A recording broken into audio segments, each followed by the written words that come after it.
message enter colon when you touch this button, because enter colon means enter with an argument, only for the purpose of the storyboard. We don't say enter colon in our code. That's just something in the storyboard here. So if that happens, you need to right click on here, disconnect the enter colon that happened in there, and then you just re-control drag. And when you re-control drag, it's nice, it will kind of let you try and grab onto something. So it's easy to reconnect. Okay. All right, so now we want to actually implement enter here. We want to implement the guts of it. And so we're going to need another property here, which is going to be that internal stack that these numbers are going to go on. And so it's going to be a var, just like this var up here that we created. And I'm going to call it operand stack. That's a good name for it. And it's going to have a type. Its type is going to be an array. And just like in other languages like Java, when you create an array type, you have to specify what kind of thing is in the array. And so I'm going to put doubles in my array. And that's even, you might say, oh, well, we can't enter doubles because these are all integers basically. But if I were to say 3 enter 6 divide, I get 0.5, so then a double would appear. So that's why I'm going to use double. Now, you can see that we've got this error up here again. It says stored property operator in stack does not have initial value, so we have to give this initial value. So I'm going to give it an initial value of an empty array. And so now you're seeing for the first time how you actually create an instance of a class, or of a data type. And you do that just by specifying the type name and then these parentheses. Now, we haven't talked about initializers. A class or a data structure can have multiple initializers. Some of them might have arguments in here, but most, if it's possible, will allow you to create them with no arguments. And in the case of an array, it's very obvious what to do. No arguments, it just creates an empty array with no elements in it.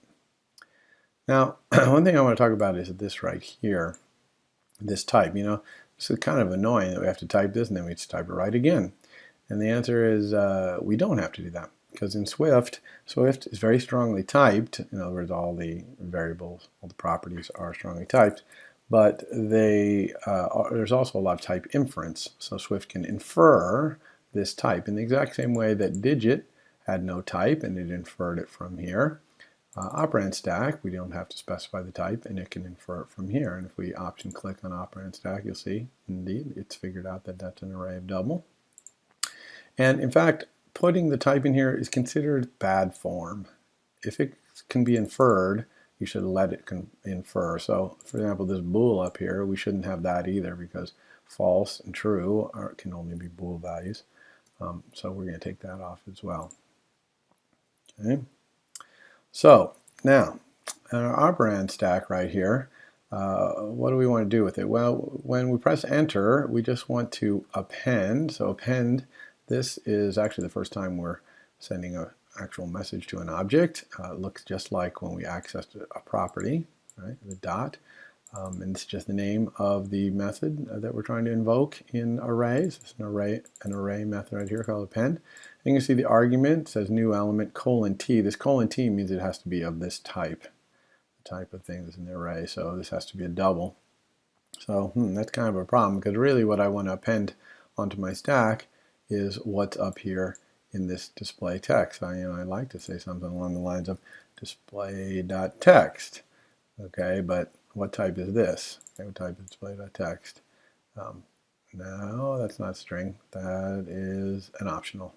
Okay, remember that display.text is an optional. So we can unwrap it, even though that's not going to solve the problem. This is still a string, and you're still seeing an error here. It's saying string is not convertible to double because we're supposed to be putting doubles in this array and putting string. So we have a problem here. We have to somehow convert this string into a double so we can put it on this stack. I'm going to use this opportunity to show you another feature, which are called computed properties. So I'm going to create another property, display value, and it's going to be a double. And what I want this to be equal to is I always want it to be whatever's in this display converted to a double. Okay, and I want to be able to set it or get it. So I want to be able to get the value of this double. I also want to be able to set it as a double and have it turned into text. Well, that kind of property really is tied to some data somewhere else. So I don't ever want to set it equal to some initial value or something. Really, I want it to always be calculated. And we can do that. Instead of saying equal something, you just put curly braces after. And you say get, and we say set. Okay, and inside here, we're going to compute the value of this, which is we're going to convert this display text to a double. And then inside here, someone said display value equals something, and we're going to somehow compute, or not really compute it, but we're going to decide what code we need to put that number that they tried to set the display value to in here. Okay, so let's do the set side first. It's actually a little simpler. Inside this set, there's a magic variable called new value. It's not purple for some reason, but new value, and this is the new value. So if someone says somewhere in our code display value equals 5, this new value will have the 5. And so all I really want to do here is say display text equals the new value, but again, of course, this is an optional string. You can't set it to a double because display value equals 5. This new value is going to be a double. But we know how to convert something to a string by using backslash parentheses. Okay, this is the same thing we did when we printed out our digit up here. We just use the backslash parentheses. It tries to convert this thing inside here, which is a double, into a string, and doubles know how to do that to themselves. And so bingo, we got our display text in there. That's all that's necessary. Also, every time someone sets this display value, then we're clearly not in the middle of typing a number anymore. All right, so we can certainly say that. Right, makes sense. All right, what about the getting? Now, in the getting, all we have to do is return this display value. So to do something to calculate what this display value is here, and then return it. Now, this one, I'm not going to take the time to go through the details here, and actually I've made an extra credit item that you can do, which requires you to figure out what I'm going to type here using the documentation, but I'm not going to explain it here. But I'm going to use a class, it's called an NSNumber formatter. I'm actually going to create one. Then I'm going to use a method on it called number from string. And I'm going to give it this string, which is the display values text, unwrapped, of course. The result is actually optional, so I'm going to unwrap that. And then I'm going to get the double value of the thing that I get back. Number gives me this kind of generic number, so I'm going to take it and turn it into a double. So there we go. So you can go in the extra credit and look at that later if you want. But suffice it to say, we now have a property display value that when we set it and get it is going to be setting and getting it as a string here. So that is really convenient, especially for right here where we want to say display value. Okay, so this is a double, no problem. We're appending that onto the operand stack. So let's println our operand stack here. Just so, and we can do the same thing here, operand stack. Okay, and this works because operand stack is an array. And arrays know how to turn themselves into strings. You'll see how they do that in the console in a moment here. So let's go ahead and see if our application is actually putting things on our stack properly here.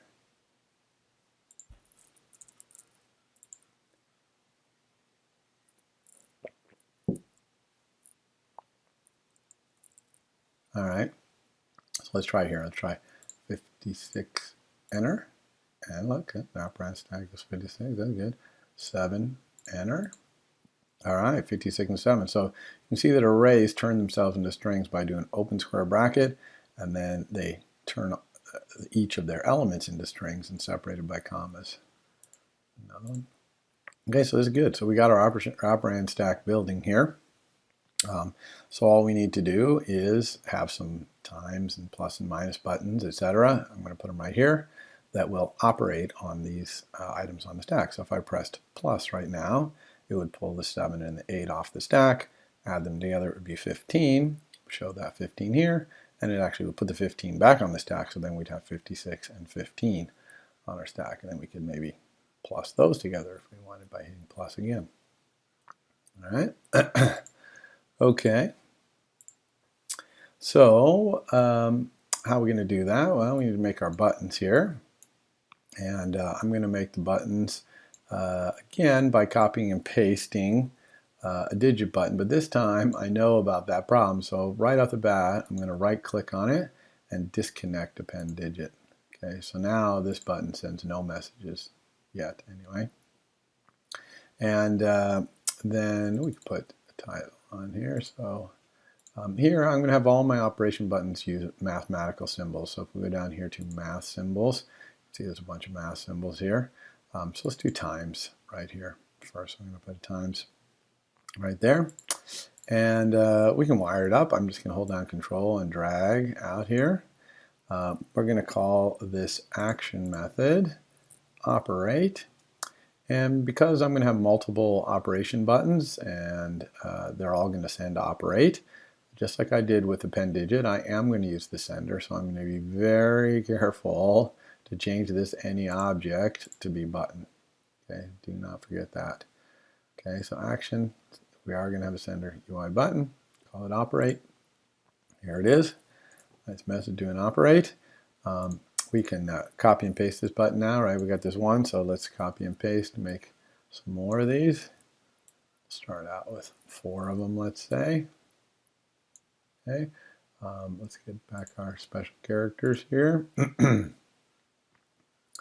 All right, so let's make this one divide. Let's make this one be plus. Make this one be minus. All right. So now we got these buttons, and they're all sending. If we look at this here, they're all sending operate. Okay. Luckily, they're not sending anything except operate, so that's good. And when they send operate, we're going to figure out which one is sending it by same exact way we did above. We're going to say what is the sender's current title, and we're going to unwrap it. So operation here is going to be a string, and it's going to tell us the title of the button, so we know which one to use there. Now, I'm going to show you a control flow operator here in Swift that's very powerful, much more powerful than this operator is in other languages, and also very, very important to Swift. Now, I'm only going to show you the simplest usage of it here, but you're going to see on Monday's demonstration and later in the quarter how important this operator is. But it's switch, okay? And switch looks like switch in other languages like C. You switch on something. In this case, I'm going to switch on this string. This is a string. And then you just specify the case of each thing. So, for example, here I have a case. Let's do the multiply.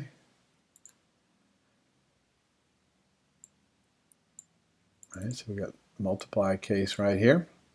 And then we just put the code that we want here for multiply. And we can do that for all the other cases here. So let's copy and paste. And we'll do this be our divide case.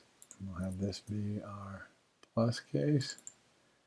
And we'll have this be our, oops, let me use this, make sure we're using the same character here, minus case. Okay, yeah, you be a little careful here. You know, this minus is slightly different from this minus, which might be slightly different than the minus you type with the keyboard. So when you're putting the symbols here, you want to use exactly the same symbols here in your case. Now, one thing about switch on Swift, though, is it absolutely requires that you have every case covered. Now, since this is a string, I obviously can't have case of every single string in the universe. That's almost infinite. But luckily, there you can say default and just break out of the switch. Okay, that means if it's not one of these cases, by default, just break out of the switch. You could put code here as well, but breaking out of it is what we want to do in our case. Now, in here, we're just going to put the code for multiply. So what do we need to do for multiply? For the moment, I'm going to comment this out. I'm going to use command slash, which is a really nice feature. You do command slash. And then command slash again to uncomment. So it's good for commenting out a block of code real quick. Because I just want to focus on times. Now, anytime I press any operator, I probably want to give the user an automatic enter. That's so that 6 enter 3 enter times is the same as 6 enter 3 times. Okay, so 6 enter 3 times is going to do an automatic enter on that 3, because obviously I intend to have 6 and 3 be multiplied in that case. For all of these operations, I'm going to say if the user is in the middle of typing a number, then hit enter for me right here. Okay, so what do we need to do in the specific case of times? Well, really we just want to set our display value. Remember, we have our nice display value down here, and we can do setting as well as getting. So I'm going to set that display value up here equal to multiplying the top 2 things on the stack. So I can actually remove something off our stack. We're representing our stack as an array. Of course, you see our stack is an array. And so a stack is something you push things on, you pop things off.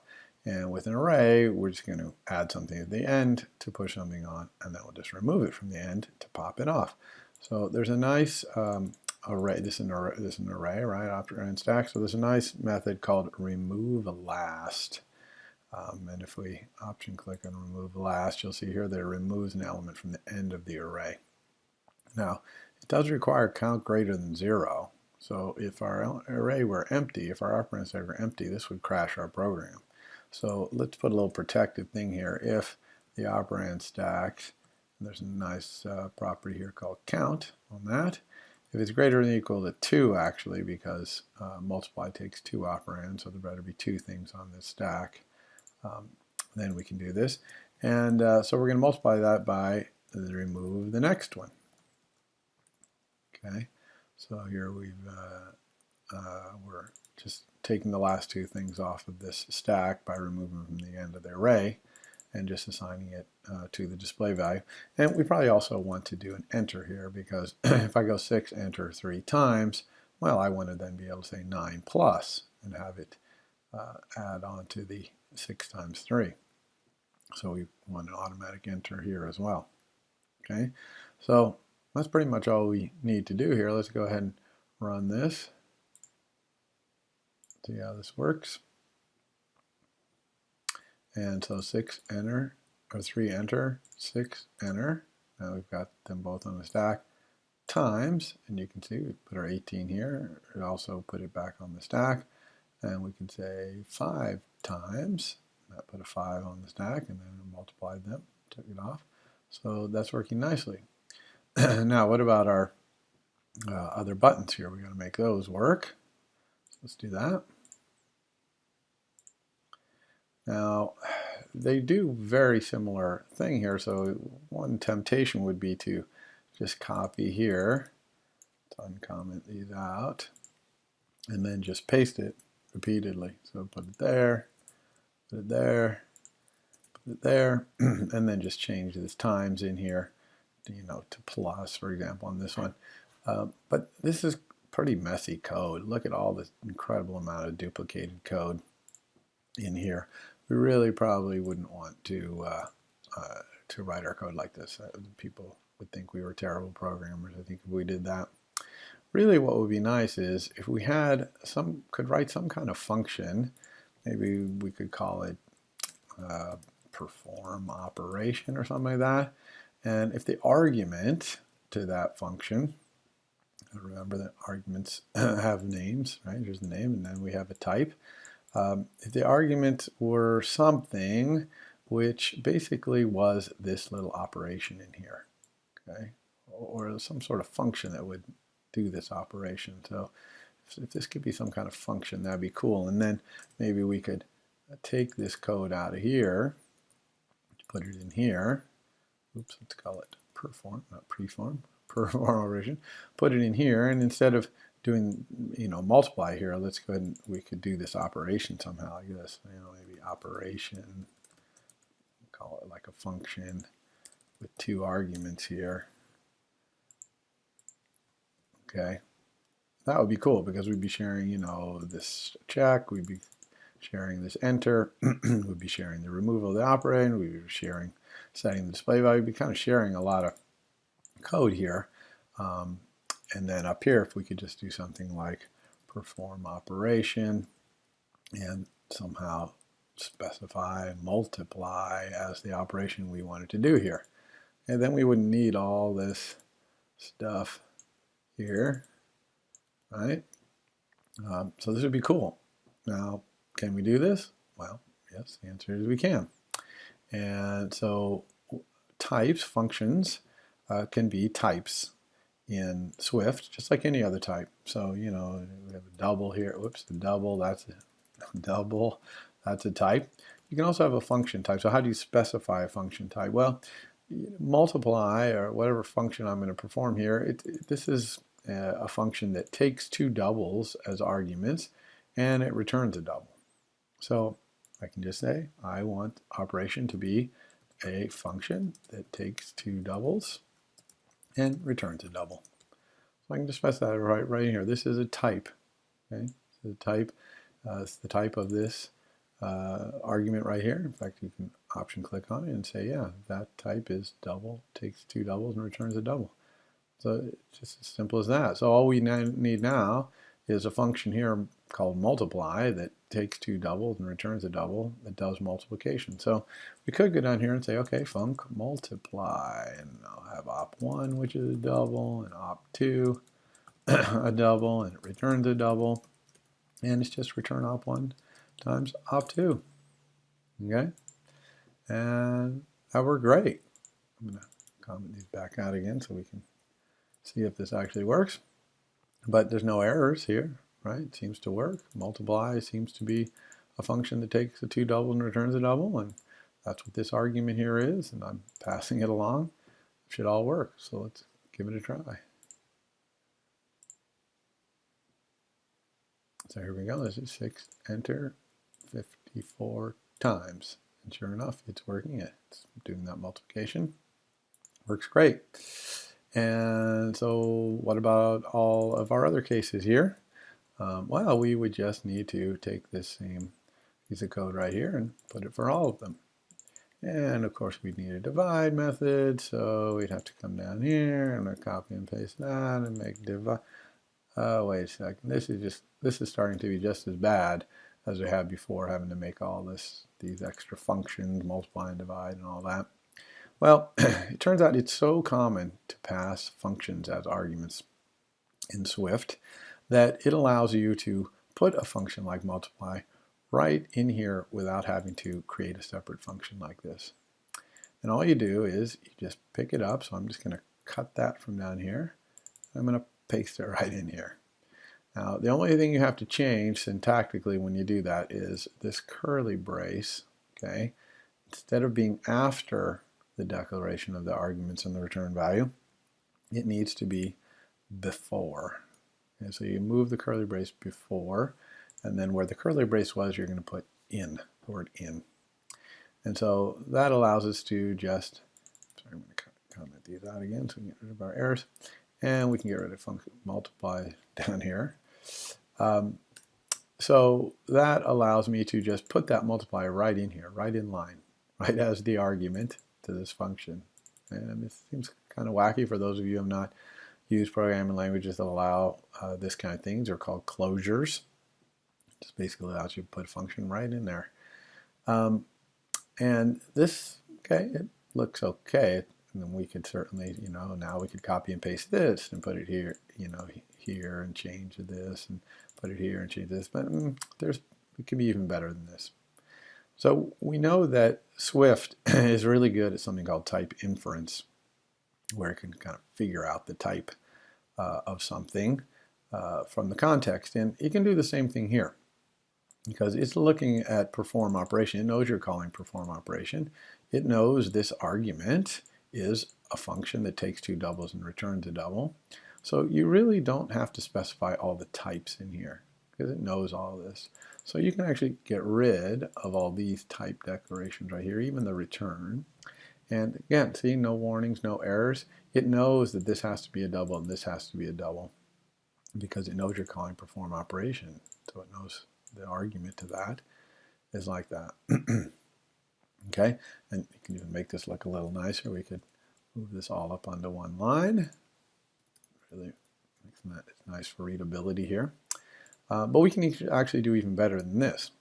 Because Swift knows that perform operations argument returns something, you don't need this return key if your whole implementation is just an expression like this return keyword. You don't need that keyword because it knows this is going to return something. So if this is just an expression, it's going to return it. Okay, so that looks nice. But it's even better than that because a Swift does not force you to name these two arguments.